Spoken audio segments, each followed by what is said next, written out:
지난주일 설교 말씀 한가운데 보면은요, 듣는 것은 속히 하고 말하는 것과 성내는 것은 더디하라 라는 말씀이었습니다. 오늘 말하는 것을 더디하라는 말씀을 다시 한번 잠깐 말씀드리려고 합니다. 고등학교 때 영어 공부하면서 열심히 외운 문장 가운데 하나입니다. 원어민 발음은 아니지만 제가 발음 한번 하겠습니다. There is no use crying over split milk. 엎질러진 우유를 두고 우는 것은 소용이 없다. 엎질러진 우유를 두고 우는 것은 소용이 없다, 그런 뜻입니다. 또 사자성어에도 비슷한 말이 있습니다. 반수불수, 반수불수. 엎질러진 물은 다시 주워 담을 수 없다, 그런 뜻입니다. 이미 지난 일 후에도 아무 소용이 없다라는 뜻인데요, 이것이 말하는 것하고도 아주 깊은 연관이 있습니다. 말이 무엇과 같은가 하면 마치 엎질러진 물과도 같습니다. 그래서 한 번 입에서 나간 말은 다시 주워 담을 수가 없습니다. 그래서 우리가 말하기를 더디해야 한다, 그런 뜻입니다. 특별히 우리 그리스도인들은 변화가 있어야만 하는데 말하는 것에서부터 변화가 있어야 하고, 거룩해야만 하는데 말하는 것에서 거룩해야 합니다. 우리의 믿음이라는 것은 그 말하는 것에서부터 드러나야 한다, 그런 이야기입니다. 그래서 예를 들면 어떤 사람들이 이런 말을 합니다. 사람이 사는데 뭐니 해도 돈이 최고다. 돈 없으면 아무것도 아니다. 이런 식으로 말한다고 하면 그 사람은 믿음의 사람이 아닌 것입니다. 그래서 오늘 우리는 믿음이 무엇인가 하는 것을 잘 생각해 보아야 합니다. 우리는 어떻게 구원을 받을 수 있고 어떻게 하나님과 바른 관계를 가질 수 있는가 하는 것입니다. 오늘 로마서 3장 28절 보시면은요, 그러므로 사람이 의롭다 하심을 얻는 것은 율법의 행위에 있지 않고 믿음으로 되는 줄 우리가 인정하노라. 또 갈라디아서 2장 16절 보시면은요, 사람이 의롭게 되는 것은 율법의 행위로 말미암음이 아니요 오직 예수 그리스도를 믿음으로 말미암는 줄 알므로 우리도 그리스도 예수를 믿나니 이는 우리가 율법의 행위로서가 아니고 그리스도를 믿음으로써 의롭다함을 얻으려 함이라. 율법의 행위로서는 의롭다함을 얻을 육체가 없느니라.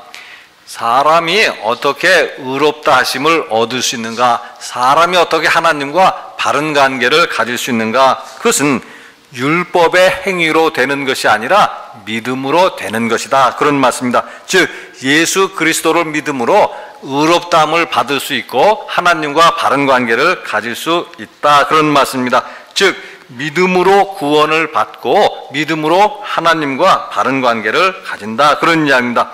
근데 다시 한번 지난 주일 설교 말씀드린다고 하면은요, 하나님의 말씀을 듣고 실천하지 않는 사람들이 있는데 성경은 그런 사람들을 가리켜서 무엇이라고 말씀하는가 하는 것입니다. 야고보서 1장 22절 보시면은요, 너희는 말씀을 행하는 자가 되고 듣기만 하여 자신을 속이는 자가 되지 말라.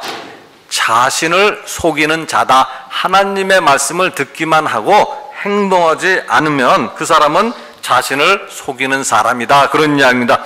이제 오늘 말씀 14절 말씀 보시면은요, 내 형제들아 만일 사람이 믿음이 있노라 하고 행함이 없으면 무슨 유익이 있으리요 그 믿음이 능히 자기를 구원하겠느냐. 어떤 사람이 있는데 믿음이 있다고 하면선 행함이 없다라는 것입니다. 그런 경우에 그 믿음이 무슨 소용이 있겠는가, 그 믿음이 그 사람을 능히 구원하겠는가, 그런 믿음으로 구원을 받을 수 있겠는가 하는 것입니다. 물론 믿음으로 구원을 받고 믿음으로 의롭다 하심을 받는다라고 하지만 행함이 없는 믿음이라면 무슨 소용이 있겠는가 하는 말씀입니다. 이제 그러면서 야고보서는 구체적인 예를 가지고 말씀을 하는 것인데요, 15절과 16절 보시기 바랍니다.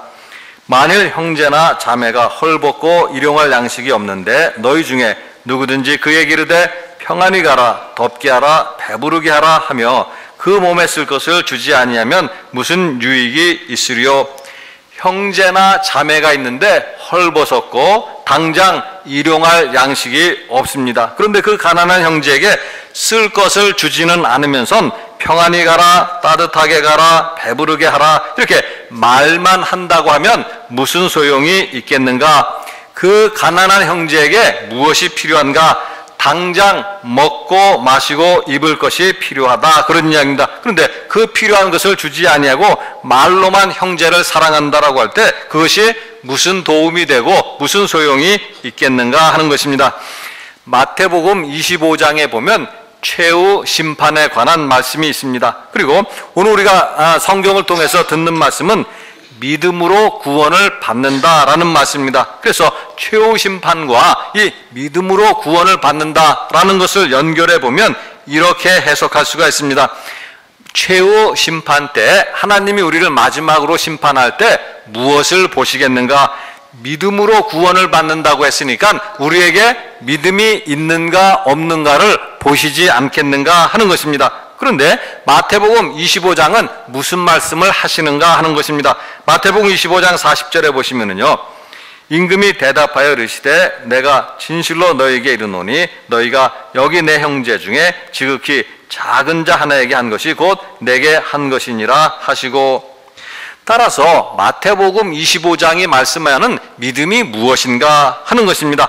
단순하게 우리가 입으로 예수님은 그리스도시요 예수님은 하나님의 아들이십니다 이렇게 고백하는 것이 믿음이 아니다, 그런 이야기입니다. 그런 고백을 하면서도 가난한 형제들, 작은 형제들에게는 입으로만 평안히 가십시오, 배부르게 가라, 배부르게 또 따뜻하게 하라 라고 한다면 그것은 구원을 받을 만한 믿음이 아니다, 그런 이야기입니다. 그래서 이제 17절에 하시는 말씀이 뭔가 하면 이와 같이 행함이 없는 믿음은 그 자체가 죽은 것이라, 그 자체가 죽은 것이라. 그런 믿음은 산 믿음이 아니라 죽은 믿음이다 라는 것입니다. 그런 믿음을 가지고는 구원을 받을 수 없고 그런 믿음을 가지고는 하나님 앞에서 바른 관계를 가질 수 없다. 그래서 그것이 바로 죽은 믿음이다, 이런 이야기입니다. 성경에 보면은요, 희한한 일들이 많이 있는데 그 중에 하나가 바로 귀신들에 관한 말씀입니다. 귀신들이 예수님이 누구신가 하는 것을 너무나도 잘 알고 있다라는 사실입니다. 마태복음 8장 29절에 보시면은요, 이에 그들이 소리질러 이르되 하나님의 아들이여 우리가 당신과 무슨 상관이 있나이까? 때가 이르기 전에 우리를 괴롭게 하려고 여기 오셨나이까? 하더니, 여기서 그들이라는 것은 귀신들을 가리키는 말인데요, 귀신들이 예수님을 보면선 소리 지르는 말씀입니다. 하나님의 아들이요. 귀신들은 어떻게 예수님이 하나님의 아들이라는 것을 알았을까? 귀신이라 귀신처럼 알았겠는가 하는 그런 이야기입니다. 또 마가복음 3장 11절에 보시면은요, 더러운 귀신들도 어느 때든지 예수를 보면 그 앞에 엎드려 부르짖어 이르되 당신은 하나님의 아들이니이다 하니, 더러운 귀신들이 예수님을 보기만 하면 그 앞에 엎드려서 외쳤습니다. 당신은 하나님의 아들입니다. 그런데 성경에 보면 그렇게 그 예수님이 하나님의 아들이라는 사실을 잘 알고 있는 귀신들이 구원을 받았다는 말씀은 없다라는 사실입니다. 야고보서 2장 19절에도 보시면은요, 내가 하나님은 한 분이신 줄을 믿느냐? 잘하는도다. 귀신들도 믿고 떠느니라.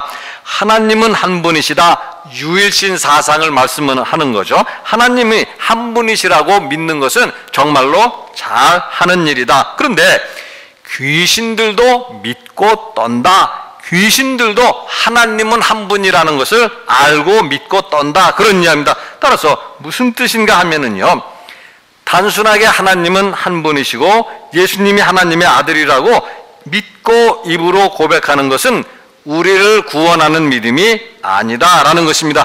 그런 믿음이라면 우리들보다는 귀신들이 훨씬 낫다라는 것입니다. 귀신들은 우리들보다도 예수님이 누구인가를 더 잘 알고 있었습니다. 그럼에도 그들은 구원을 받지 못했다라는 사실입니다. 그래서 그들의 믿음은 죽은 믿음이고 행함이 없는 믿음은 죽은 믿음이다, 그런 뜻입니다. 로마서 3장 28절을 다시 한번 보시면요, 그러므로 사람이 의롭다 하심을 얻는 것은 율법의 행위에 있지 않고 믿음으로 되는 줄 우리가 인정하노라. 또다시 이제 원론적인 말씀을 드린다라고 한다면 우리가 구원을 받고 의롭게 되는 것은 행위로 되는 일이 아니라 믿음으로 되는 일이다, 그런 이야기입니다. 그런데 그 믿음이라는 것이 단순한 지식만을 말하는 것이 아니고 단순한 입으로 고백하는 것만이 아니다, 그런 이야기입니다. 그래서 로마서 12장 1절에 보시면은요, 그러므로 형제들아 내가 하나님의 모든 자비하심으로 너희를 권하노니 너희 몸을 하나님이 기뻐하시는 거룩한 산 제물로 드리라. 이는 너희가 드릴 영적 예배니라. 너희 몸을 하나님이 기뻐하시는 거룩한 산 제물로 드리라. 의롭게 되는 것이 율법의 행위에 있지 아니하고 믿음으로 된다, 이렇게 말씀한 로마서, 같은 로마서 안에서 너희 몸을 하나님이 기뻐하시는 거룩한 산 제물로 드리라, 왜 이런 말씀을 하셨는가 하는 이야기입니다. 하나님이 기뻐하시는 예배가 무엇인가? 단순하게 찬송을 부르고 단순하게 신앙을 입으로만 고백하고 헌금을 드리는 것이 우리의 예배이고 우리의 신앙의 믿음의 전부인가 하는 것입니다. 갈라디아서 5장 6절에 보시면은요, 그리스도 예수 안에서는 할례나 무할례나 효력이 없으되 사랑으로서 역사하는 믿음뿐이니라. 할례를 받는가 여부는 문제가 아니다. 받을 수도 있고 안 받을 수도 있다라는 것입니다. 그런데 사랑으로서 역사하는 믿음뿐이니라, 이 말씀은요, 믿음이라는 것은 사랑을 통해서 일하는 것이다, 그런 뜻입니다. 따라서 산 믿음인가 죽은 믿음인가, 그것은 사랑을 통해서 그 사실이 입증된다라는 말씀입니다. 또 구원을 받을 만한 믿음인가 아닌가 하는 것도 우리의 사랑의 행위를 통해서 알 수 있다, 그런 이야기입니다. 우리가 하나님 앞에서 의롭다 하심을 받을 수 있는가 없는가 하는 그것도 사랑의 행위를 통해서 알 수 있다, 그런 이야기입니다. 따라서 오늘 야고보에서 있는 말씀을 다시 한번 사례로 본다면은요, 형제나 자매가 헐벗었고 당장 일용할 양식이 없습니다. 그런데 그 가난한 형제에게 쓸 것은 주지도 아니하면서 단순하게 입으로만 평안히 가라, 따뜻하게 하라, 배부르게 한다 라고 한다면 그 사람은 믿음의 사람이 아니다라는 것이고, 그런 믿음을 가지고는 하나님 앞에 바른 관계를 가질 수 없다라는 이야기입니다. 따라서 말만 아니라 그 가난한 형제나 자매에게 당장 먹고 마시고 입을 것을 주어야만 그 사람이 믿음의 사람이고 하나님 앞에 바로 설 수 있는 믿음이다, 그런 이야기입니다. 따라서 다시 한번 우리는 믿음의 사람인가, 무엇으로 우리의 믿음을 사람들에게 보이겠는가 하는 것을 생각해 보아야 합니다. 그래서 아무 소용이 없는 죽은 믿음을 우리는 버려야 할 것입니다. 죽은 믿음으로는 구원을 받을 수 없는 것이고 우리가 하나님 앞에서 의롭다 하심을 얻을 수도 없습니다. 사랑으로 일하는 행함 있는 믿음이 우리를 구원하는 것이고 우리를 하나님 앞에 세울 수 있는 것입니다. 좋은 나무마다 아름다운 열매를 맺듯이 열매가 있는 믿음의 사람이 되어야 할 것임을 오늘 말씀 우리에게 가르쳐 주시고 있습니다. 같이 기도하시겠습니다. 사랑의 하나님, 하나님 은혜를 감사를 드립니다. 참으로 부족한 저희들이지만 여전히 저희들을 사랑하시고 여전히 저희들을 붙잡아 주심을 감사를 드립니다. 하나님, 날마다 저희들에게 믿음을 더하여 주셔서 믿음을 가지고 하나님의 뜻에 순종할 수 있게 하여 주시고 하나님 말씀대로 이 땅에서 살아갈 수 있도록 우리 하나님 도와주시옵소서. 그래서 하나님 앞에 서기에 부끄러움이 없는 참된 믿음의 사람들이 다 되도록 도와주시옵소서. 감사드리며 우리 주 예수 그리스도 이름으로 기도드리옵나이다. 아멘.